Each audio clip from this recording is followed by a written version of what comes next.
بسم الله.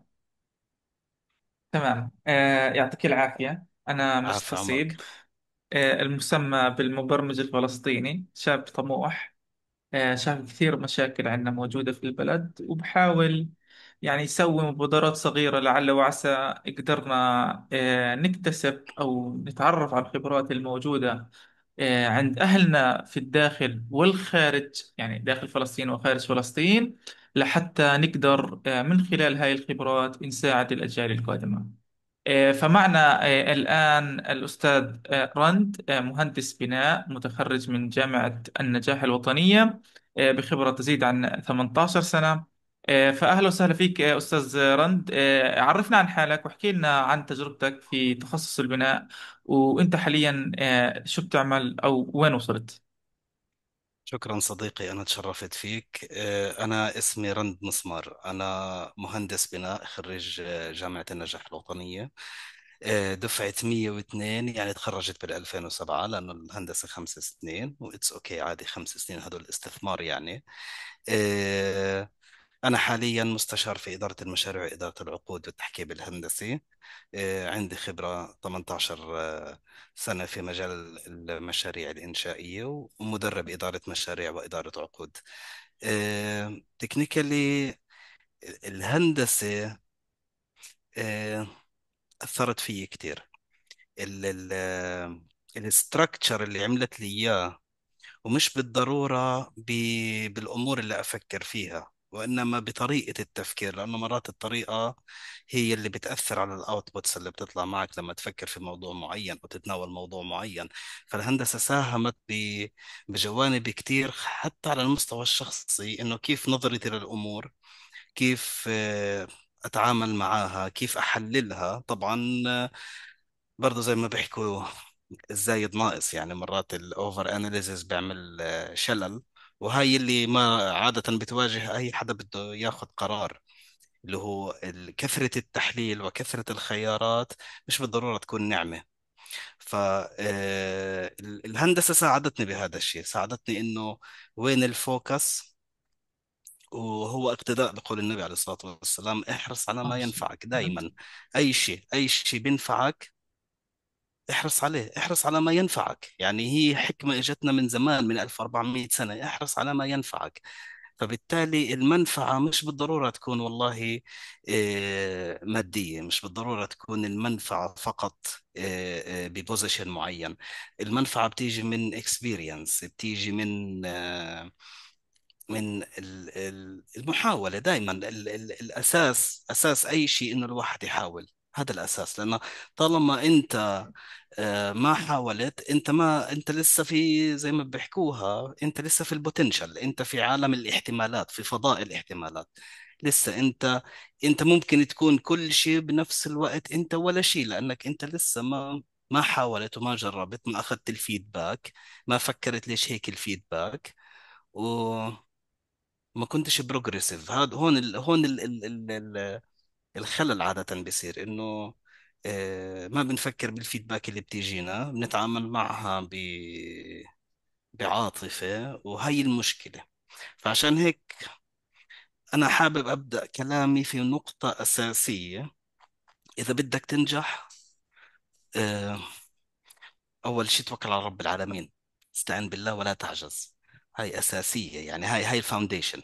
بدونها بكون في عند الإنسان مشكلة في الحياة، بيكون الحياة بطبيعتها صعبة، لأنه فبالتالي هاي فاونديشن. الفاونديشن الثانية بدك تبدي فيها، اللي هي لا تركن إلى العواطف، أو خلينا نقول الشغف. ممكن فاجأتك أنا بهذا الكلام، صح؟ صحيح فاجأتك. يعني. لا لا، آه آه احكي، تفضل تفضل. هو صحيح، يعني معظم الناس بيستعينوا بالشغف تجاه قضاء حوائجهم. فمثال لما بدك تختار مثلا تدخل على تخصص معين، بحكي لك ادخل التخصص اللي انت بتحبه. طب انا خلصت توجيهي لسه بدري وبعرفش اي اشي من التخصصات، وبتحكي لي ادرس فكيف بدي التخصص. أحبه؟ كيف بدي بالضبط. أحبه أنا؟ هي النقطة الثانية. في إشي بيسكس، خلينا ناخذ الأمور البيسكس. أنا ما بقول إنه الواحد يجب أن يكون مجرد من عواطفه، ولكن خلينا نيجي للشغف بحد ذاته. هو عاطفة منبعها غريزي، اللي هو تحقيق حاجة معينة. مشكلة هاي الدافع أو الدرايف إنه يعتمد على العواطف، والعواطف كالماء متقلبة. فأنت ممكن تكون متحمس لموضوع معين، ها متحمس مهم. لموضوع معين، بعد فترة تدخل تكتشف إنه الحماس هذا انخفض، مش لأنه الهدف مش valuable أو ما له قيمة، لا، وإنما إنه والله العاطفة اللي كنت أنت مشحون فيها في البداية، اللي هي بين قوسين الشغف، نزلت، صار فيها degradation، خلينا نحكي. ال ال آه، هذا بيسبب مشكلة لكثير من الناس، إنه بيصير يبدأ ولا ينهي. متذكر طب. وإحنا صغار، مهم. متذكر وإحنا صغار، مهم. لما كنت انت تقعد تاكل على الطاولة، شو اكثر كلمة كنت تسمعها وانت تاكل؟ الله يخلي لك حجتك. انا اكثر كلمة كنت اسمعها من حجتي، تعرف ايش هي؟ ايش هي؟ خلص صحنك. جد، جد صديقي، مهم. صديقي إيه ابو تمام لما حكى لم ارى في الانام عيبا كعيب القادرين على التمام. مهم. يعني الإنسان اللي قادر إنه يتم الموضوع أو يخلص الموضوع وهو ما بده يخلص، وهذا يعتبر عيب. فتعلم تسكر الملفات، تسكر المواضيع، ما تخليهاش تتراكم. تعرف ليه؟ لأنه عشان بتتحول اذا لعادة، تتحول بالضبط. لعادة، بتتحول، بتصير أي تشالنج، أي شيء بيصير معك، بتصير عندك عادة إنك أنت ما تكمله، تهرب. هلا انا ما صحيح. بقول انه هاي قاعده لازم تطبقها على كل الاشياء، في بعض الامور لازم تكملها بانك تنهيها، انك ما صحيح. تكمل فيها اساسا، انا ما بقول هيك. فعشان هيك نرجع للنقطه الاساسيه، اللي هي الشغف. الله يرضى عليكم ابعدوا عنه. الشغف كويس، الشغف بعطيك، الشغف اذا عمل، خلينا نحكي alignment، كان متساوق وكان بالتوازي مع أهداف متناسبة مع الأمور اللي أنت بتقيمها أو بتعطيها قيمة ومهمة بالنسبة إلك، هذا نعمة من رب العالمين، إنه شغفك عمل alignment مع الأمور اللي أنت هدف. بتقدرها، أهدافك بأمور أنت بتقدرها. فعشان هيك ال ال زي ما بيحكوها تشيك يور سيلف، قبل ما انه تقول والله شغفي بهذا الموضوع، شغفي بهذا الموضوع. آه آه ما بدي اقول جربه، بس انت ابحث عنه، ابحث. طب ال ال أستاذ ال رند، هسا أنا كطالب توجيهي، يعني خلصت توجيهي، لا أفقه شيئا في الحياة، وحكوا لي ادرس 12 سنة مدرسة. انبنت تمام. عندي عادة، تعودت 12 سنة أني أروح وأجي على المدرسة. حلو. وحاليا يجب أن أبدأ بالحياة الواقعية، خلينا نحكي، لأنه حياة المدرسة كانت تكرار. أظني أنزل على المدرسة، أرجع أدرس كتبي لمدة 12 سنة، أكل، ألعب مع الأصحاب، وأنام. بس هسا طبيعي. اختلفت المرحلة. صرت بدي أجرب أشياء أنا مش متعود عليها، لا يوجد شغف عندي تجاهها. مم. فكيف ممكن أربط بين اللي حكيته عن أوجد الشغف، وبين ما عنديش شغف تجاه هاي الأمور؟ فأنا بدي أسألك مجموعة من الأسئلة حاليا لحتى نقدر طب نجاوب هذا السؤال. تفضل. انا بدي اقاطعك بس بموضوع معين. آه الحياة ما بعد المدرسة، خلينا نحكي، او ما بعد التوجيهي، هي نفس الحياة ايام التوجيهي، هي نفس الحياة أيام المدرسة، ولكن الفورم، أو خلينا نحكي الشكل اختلف، ولكن الحياة هي واحدة. أحكي لك ليش. مهم. إحنا كنا ننزل على المدرسة الصبح، نروح مثلا الظهر، صح ولا لا؟ صحيح. بشكل يومي. طب ما أنا هلأ إلي 18 سنة، بشتغل في قطاع الإنشاءات والبناء. لازم أكون الساعة 8 الصبح في الموقع إذا مش قبل، ويا ريت أروح على التنتين. صدمتك، أنا صدمتك، بس هذه الحياة صديقي. صحيح. أنا لازم أروح، يا ريت أروح على التنتين. يعني اليوم اللي بروح فيه أنا على الساعة 5 من السايت أو من المشروع بكون محظوظ. أوكي. مهم. طب إحنا ليش ما بننظر لهاي المرحلة اللي هي إحنا مشينا فيها، مرحلة اللي خلينا نحكي الابتدائي والإعدادي والثانوي، إنه هذا تريننج كورس. تريننج مهم. كورس إنك تكون ديسيبليند، انك تصحى بوقت محدد وتنام بوقت محدد، هذه نعمة، صدقني. فأنت انك تعرف برأيك، تكون أها، structured، برأيي انك تكون structured.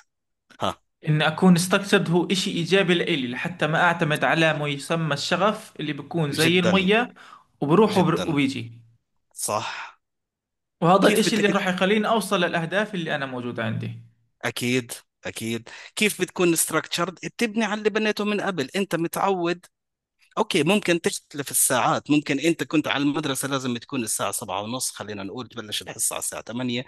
بالجامعة ممكن تبلش معك الساعة 9. بس بكرة انت راح تتخرج وتشتغل، ممكن شغلك يتطلب تكون على الساعة 6 الصبح، او ممكن يكون على 10 الصبح.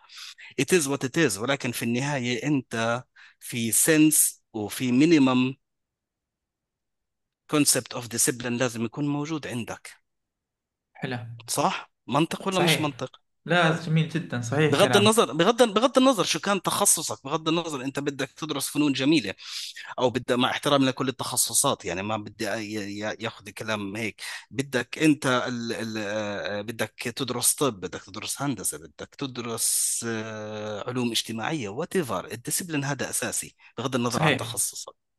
صحيح. فبالتالي ننتقل للنقطة الثانية، انه هذا الاستراكشر. وعلى فكرة هذا الاستراكشر انت بتصير تطور فيه وتعدل عليه. يعني مش بالضرورة يكون جامد 100%، يعني مش بالضرورة يكون ريجيد. صحيح. فهمتني؟ بس هو مهم. بشكل العمود الفقري. صديقي، احنا كائنات بدون الباك بون تبعنا وبدون السكيلتون ما بنقدر نوقف ونمشي ونتحرك، صح ولا لا؟ مظبوط. الحركة جاءت بعد السكيلتون. ما في حركة بدون سكيلتون بالنسبة إلنا. وبنفس الوقت أنا بقول لك الكونسبت نفسه في المباني. المباني لا تقوم إلا بعد التأسيس وبعد ما ينعمل الاستراكشرال ديزاين تبعها وينعمل السكيلتون تبعها اللي هو الهيكل تبعها. بعدين بنبلش نحط بالفساد أو اللي هو إحنا بنسميه الكلادينج أو التلبيس الخارجي، زي كيف الناس بتلبس فيلالها حجر، ناس بتلبسها أزاز، ناس بتلبسها ألمنيوم والذهب. it is what it is. الاستراكشر لازم يكون صح، وبعديها لبس اللي بدك اياه. لبس حلو. ذهب، لبس ألمنيوم، هذا إشي تاني، وهذا ممكن يتغير من وقت للتاني. ولكن صح. الاستراكشر الأساسي الكور لازم يكون موجود عندك.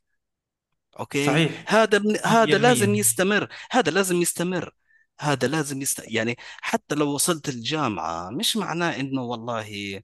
بالعكس، الإنسان كل ما زادت الحرية عنده في وقته زادت مسؤوليته عن وقته. صح. ها. صحيح. الموضوع مش مغالطة منطقية، وإنما هو المنطق، هو أحد قوانين المنطق.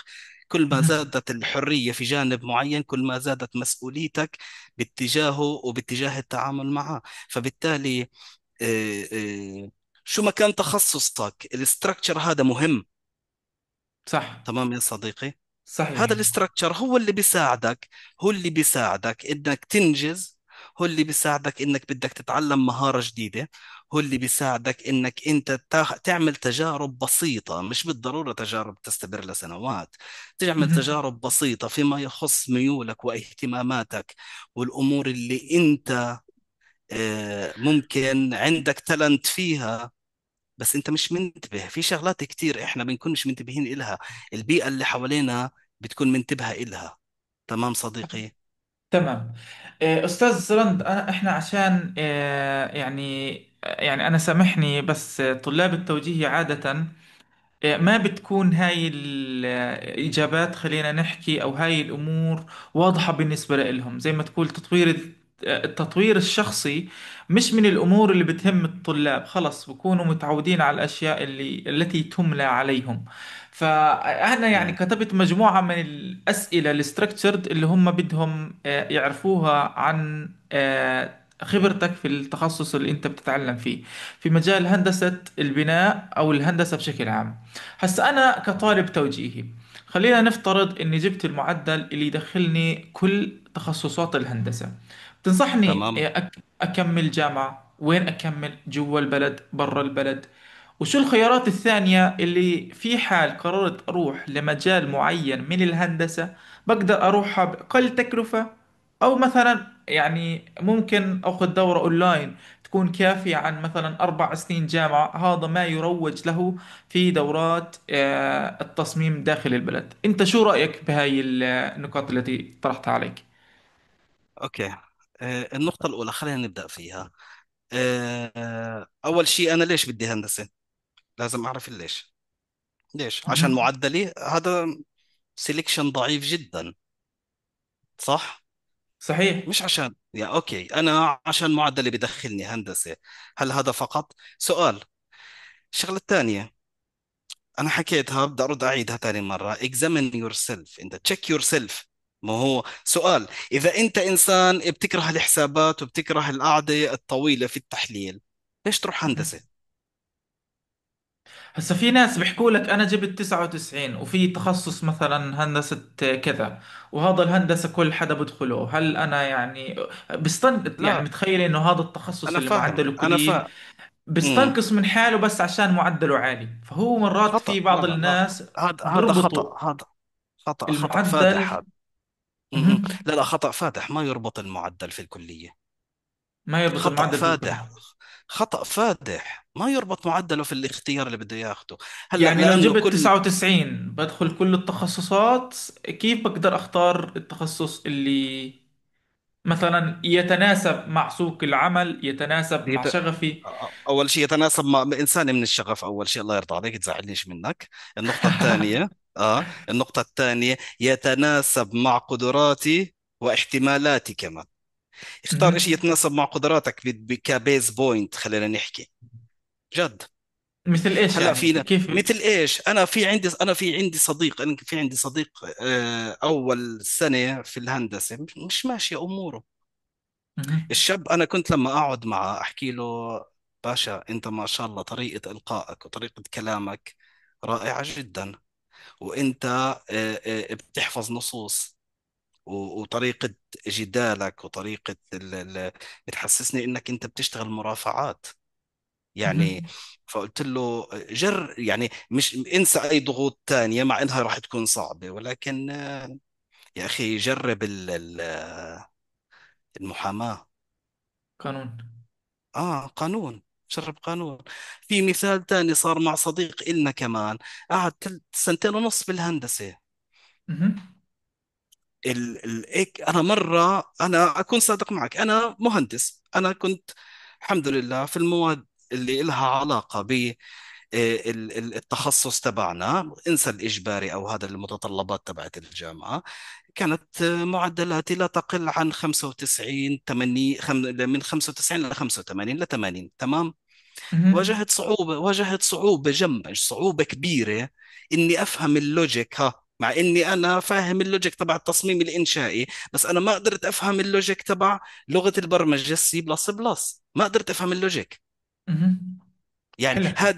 هذا شيء أنا كنت سنة ثانية جامعة، بدي أدخل بالسنة الثالثة.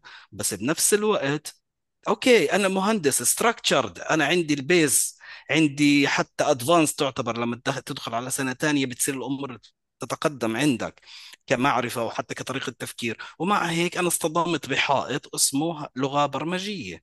انا مش قادر اني افهم اللوجيك تبعها، اني كومبرهنشن، يعني انا مش قادر استوعبه، مش قادر اني اطبقه. تمام. طب فهذا الشاب اجى درسني المادة يوم الفيرست ويوم السكند ويوم الفاينل. تطوع منه. ليش؟ لأنه مع أنه هو كان يدرس نفس التخصص تبعي. مهم. فهذا الشاب أنا قلت له: يا ابن الحلال، روح اي تي. يعني حرام حرام البوتنشل هذا اللي واضح بس أنت مش منتبه له. مهم. انه يضلوا في هذا التخصص، هذا مش مكانك.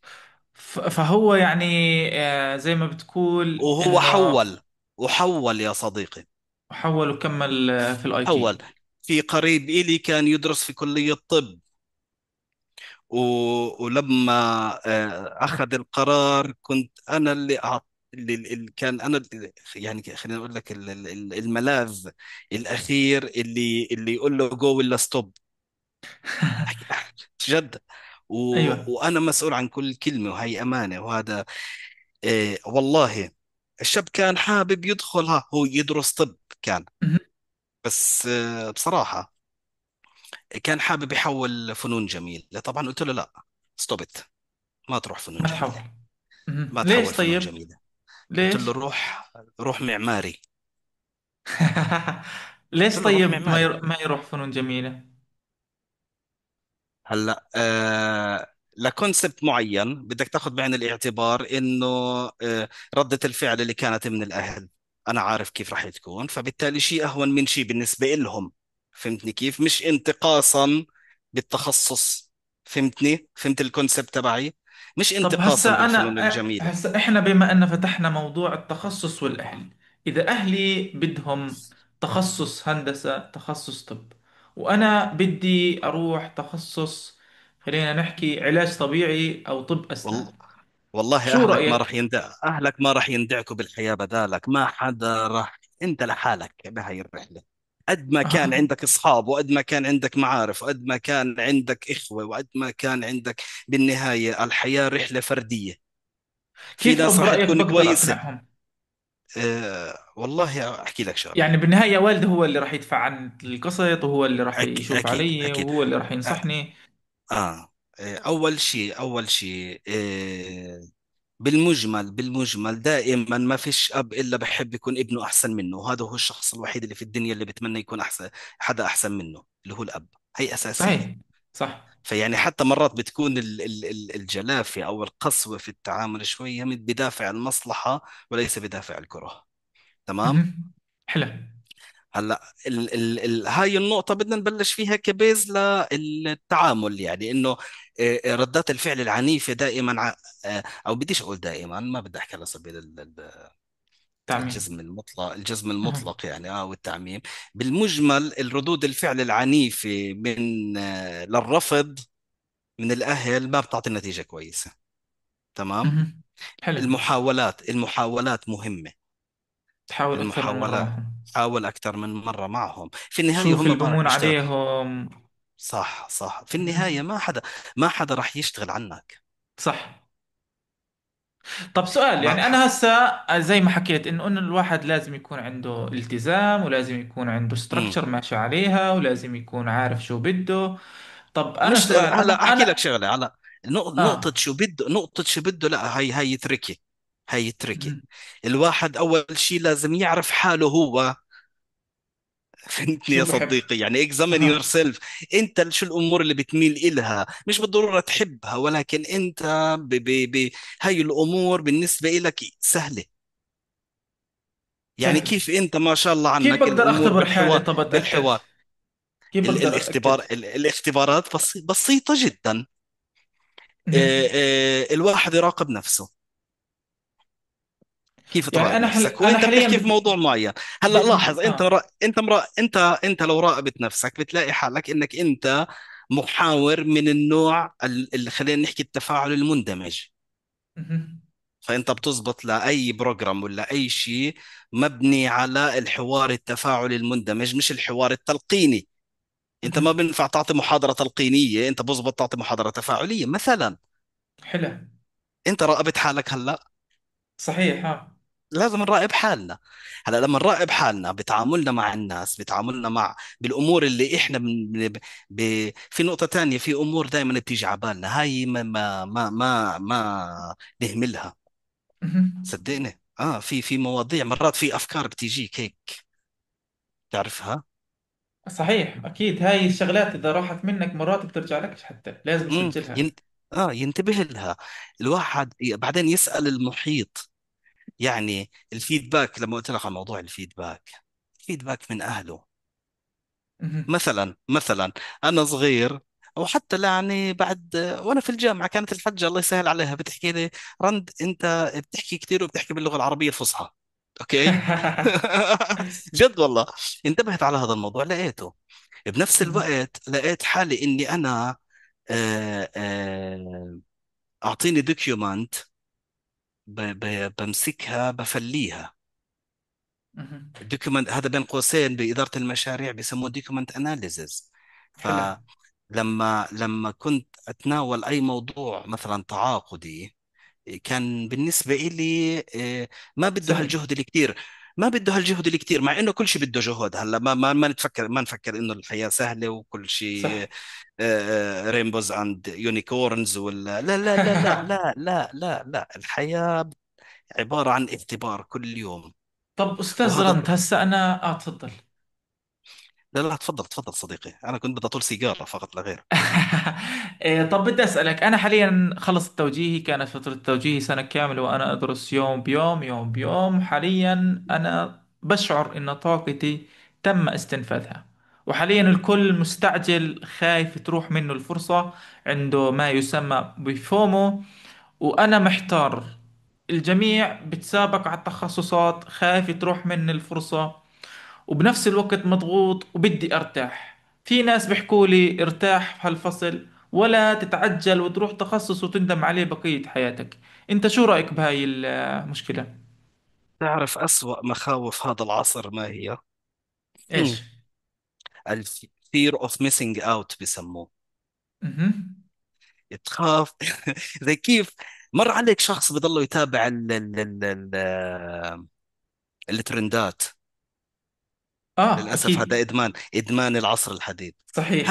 هذا الشخص بتلاقي نسبة كبيرة من اللي بيتابعوا الترندات عندهم إشي بيسموه ال fear of missing out، أو الخوف من الفوات. كيف يعني؟ إنه هو ما بيعرف كل شيء عن هذا الموضوع. اوكي. مهم. للاسف هاي الطاقه اللي بتنتج من هذا الخوف، لانه الخوف يولد طاقه في الانسان للعلم، يعني زي ما هو الحماس الحافز، ومره والشغف بولد طاقه جوا الانسان انه ياخذ اكشن معين او يتجه بتوجه معين. برضه الخوف بيعمل هيك، بيخليه. المشكله انه هاي الطاقه اللي ناتجه من هذا الخوف بتكون موجهه في الاتجاه الخطأ. مهم. يعني في فرق بين واحد متبع الترند في التكنولوجي، او حتى إذا نحكي مثلا اخر الترندات اللي مرتبطه في الاي اي، وبين واحد عم بتبع ترند بين قوسين انفلونسرز على التيك توك. صحيح. صح. هذا وهذا عندهم نفس الفير، مهم. ولكن الابروتش تبع هذا الانسان يختلف عن الابروتش تبع هذا الانسان. هذا توجه يختلف عن هذا التوجه. فموضوع انه انا اخاف يروح علي شيء، هذا خطأ. ما مهم. انا مع ان الواحد يستنى. مع انه يستنى يفكر يحسب صحيح. الخيارات المتاحة قدامه قبل ما انه يقرر. واذا طب حس واذا حس استاذ. حاله اذا حس حاله تعبان يرتاح. الانسان حقه انه يرتاح اذا حس حاله تعبان يرتاح. ولكن اكيد. في فرق بين الراحة، وفي فرق بين خلينا نقول الراحة، وما تكاسل. بين ان الواحد يخلي الدنيا تاخده. في فرق. تكاسل قصدك، آه والكسل آه والخمول. طب مرات أستاذ رند الواحد تفضل. بيقرر انه يرتاح شوي، بس لانه طبيعة الدنيا بتجرفه معاها، فبيلاقي حاله دخل في مواضيع ما كانش بده يدخل فيها. لا، حاله صار عليه التزامات معينة هو كان مش مفكر فيها او مش حاسب حسابها، فينتبه. فاهم قصدي كيف؟ الراحة مطلوبة، م-م. بس الحياة ماشية. الحياة راح تسحبك معاها. إذا أنت ما تحركت أو ما تصرفت، الحياة راح صحيح. تسحبك معاها. أستاذ رند، طب سؤال هسا أنا، هل الجامعة للجميع بافتراض إني جبت معدل 99 ولا قدر الله وكان الوالد متوفي؟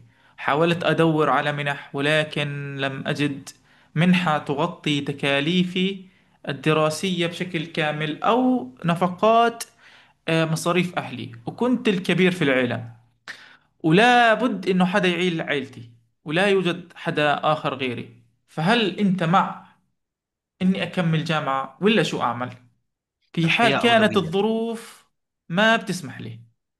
أولى لك فأولى يا صديقي. دائما في أولويات.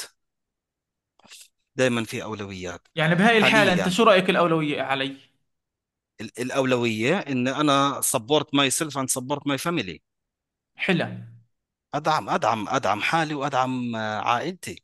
جميل جدا. عشان بعديها أنا في نقطة أساسية. هلا أنا إنسان مع التعليم الأكاديمي، أنا إنسان معاه مش ضده، بحياتي ما أكون ضده. بس في نقطة مهم. أساسية، في نقطة أساسية إنه أول شيء التعليم ليس الشهادة، مع إنه الشهادة كويسة. التعليم ليس حلو. شهادة. التعليم عبارة عن معلومات، لأنه لذلك فإن العلم بالتعلم.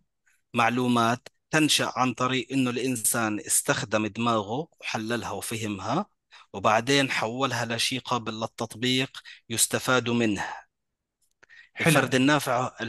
الفرد الناجح هو الفرد النافع. قديش أنت بتقدر تنفع. عشان هيك هيني بجاوبك هلأ على سؤالي، على سؤالك في البداية إنه ليش أنت حبيت تشارك معنا. مهم. استاذ رند، طب النفع. انا هسه خايف، عندي خوف من معدلات البطالة بكل تخصص. بيحكوا لي يعني انا شفت نقابة الاطباء بتتكلم عن يا طلاب التوجيهي ابعدوا عن الطب وانتبهوا من الطب وديروا بالكم من الطب. انت شو رأيك؟ انا كيف بقدر اتجنب معدلات البطالة وبنفس الوقت ادخل التخصص اللي بتناسب مع المهارات اللي حكينا انها راح تكون سهلة علي إذا دخلت هذا التخصص؟ كيف ممكن أجمع بين الشغلتين هذول؟ صديقي، أول شيء إني أتجنب معدلات البطالة هذا شيء out of your control. حلو. فبالتالي الإنسان إذا بده يتقدم بركز على الأمور اللي هي بين قوسين ضمن بقدر يتحكم نطاق فيها. تحكمه. تمام. صحيح. فشيء out of your control خده بعين الاعتبار، بس ما تستند عليه كثير لسبب رئيسي لأنه out of your control. حلو.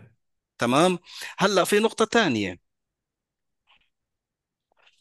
أه صحيح في مهندسين كثير بتخرجوا، وفي اطباء كتير بتخرجوا، وفي مصممين ديكور وفنون جميلة بتخرجوا، بس مش كلهم بنعرفوا، مش كلهم بنطلبوا بالاسم.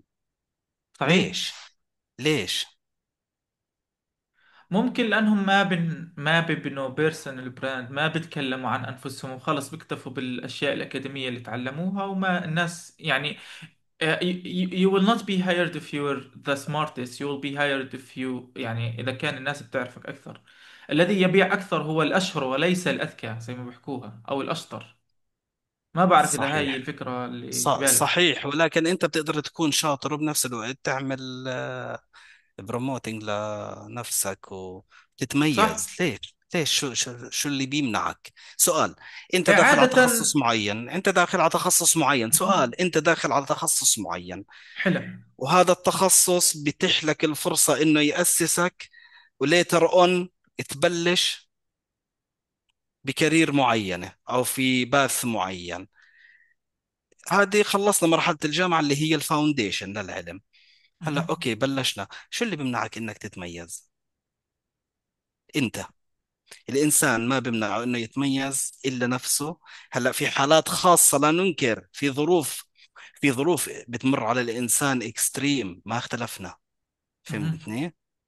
حلو. وفي الجانب الثاني، النقطة الأساسية الثانية اللي هو، وهي بلاحظها عند ناس كتير، إنه يا والله أنا ما عنديش واسطة، أنا مش واصل، أنا مش مولود في تمي معلقة ذهب. أوكي، ما هو قديش نسبتهم اللي عندهم واسطة؟ إذا الواسطة لهالدرجة منتشرة، إذا ما عندناش هالبطالة. ما هو لوجيك صديق. ما يعني صحيح. لوجيك. صحيح.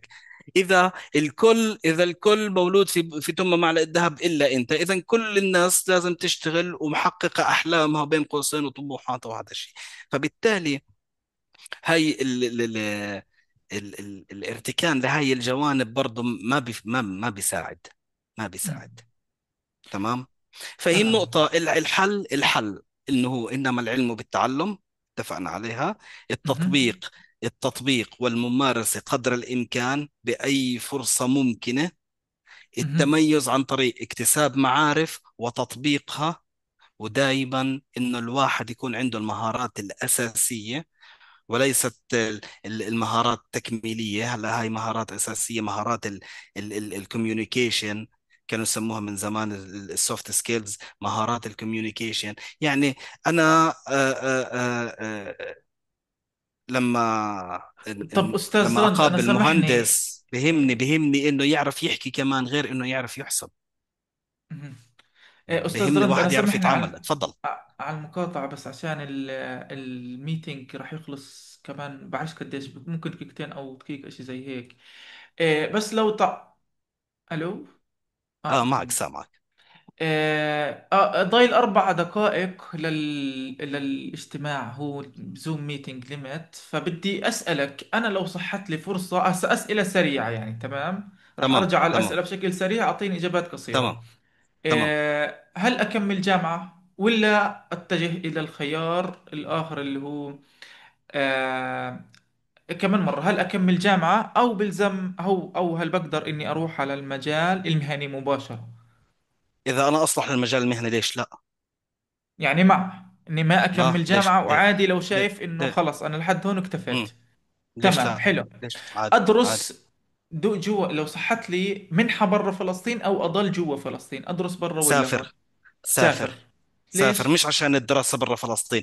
سافر ترى فسحة في الدنيا وترى فسحة في الناس، تتعرف على ناس كتير، بتعرف إنه الشمس لا تشرق من حوارة ولا تغرب في بيت وزن. شوف الناس، اتعامل مع الناس واحتك في الناس. طيب، هسا كيف أجمع بين حبي للتخصص وبين أحسن تخصص وبين سوق العمل؟ أول شغلة، أنا كيف بدي أعرف إني حابب تخصص معين إذا أنا ما عملت إكزامينيشن مع حالي، إن عرفت أنا حالي لشو بتوجه. شو شغلة أختبر حالي تانية، طيب؟ اتفقنا على هذا الموضوع. شو توجهاتك انت؟ شو الامور اللي باي ديفولت شاطر فيها او عندك ملكة فيها، عندك قدرة فيها؟ يعني انت انسان بتحب تشتغل على اللابتوبات كتير، بتحبش الورق مثلا، اوكي. اذا الموضوع مرتبط وعندك ميول كتير فيما يخص مثلا السوفت وير ديفلوبمنت، هاي الامور او المواضيع هاي دائما شاغلة حلو. بالك او بتحكي فيها، استثمر في هذا الموضوع. طيب ما هي أستاذ هيك. رند، كمان مرة البطالة، بس. موضوع البطالة زي ما قلت لك، ما الواحد أفكر يركز فيه. على ما يفكر فيه لأنه it's out of your control. الأمور الثانية نوعا ما ضمن نطاق السيطرة تبعتك. طب ما ما بقدر تهدر الطاقة أخذها على هذا. ولو جزئيا بعين الاعتبار إن في لازم تخصصات؟ أخذها، لا لا يعني لازم مثلا، أخذها. تخصص اللغة العربية أو تخصص الرياضيات منتشر حاليا، إنه في فلسطين الوظائف المتاحة فقط هي وظائف حكومية، فبالتالي السوق الحكومي يعني ما بيستوعب الأعداد الهائلة اللي بتتخرج كل سنة. هاي النقطة ما مفهوم أخذها بعين مفهوم. الاعتبار. لا لا مفهوم، أنا قلت لك عشان هيك إنه أنت خذها بعين الاعتبار بس ما تركز عليها كتير. ولكن إذا أنت في تخصص معين البطالة فيه جدا جدا جدا مرتفعة، أوكي، شوف سكند تشويس، والسكند تشويس لازم يكون بناء عليك أنت برضه. مهم. تمام تمام، صديقي. حلو، في فهمت عليك. النهاية أنت، بالنهاية أنت الريفرنس لهي المواضيع. والسؤال الأخير، إذا كانت ظروفي لا تسمح لتخصصات معينة، مثلا مادياتي لا تسمح، مثلا قدراتي العقلية لا تسمح، أهلي معارضين وبدهم إياني أدخل تخصص لا أطيقه، فأنت نصيحتك لإلي إيش؟ حاول ما تدخله. وإذا العمر رفضوا أهلي وأصروا علي وأجبروني، شو أحكي لهم؟ يعني أول شيء الإقناع. حكينا الإقناع. ال ال ال تمام، إظهار بس هي إنه أنت التخصص اللي أنت بختاره ليش، شو فوائده، شو ممكن إنه ينفع. تمام صديقي. ولكن أحكي لك شغلة، مش دائما الدنيا بتمشي زي كيف إحنا بدنا. خلينا نكون صح، واقعيين. صحيح.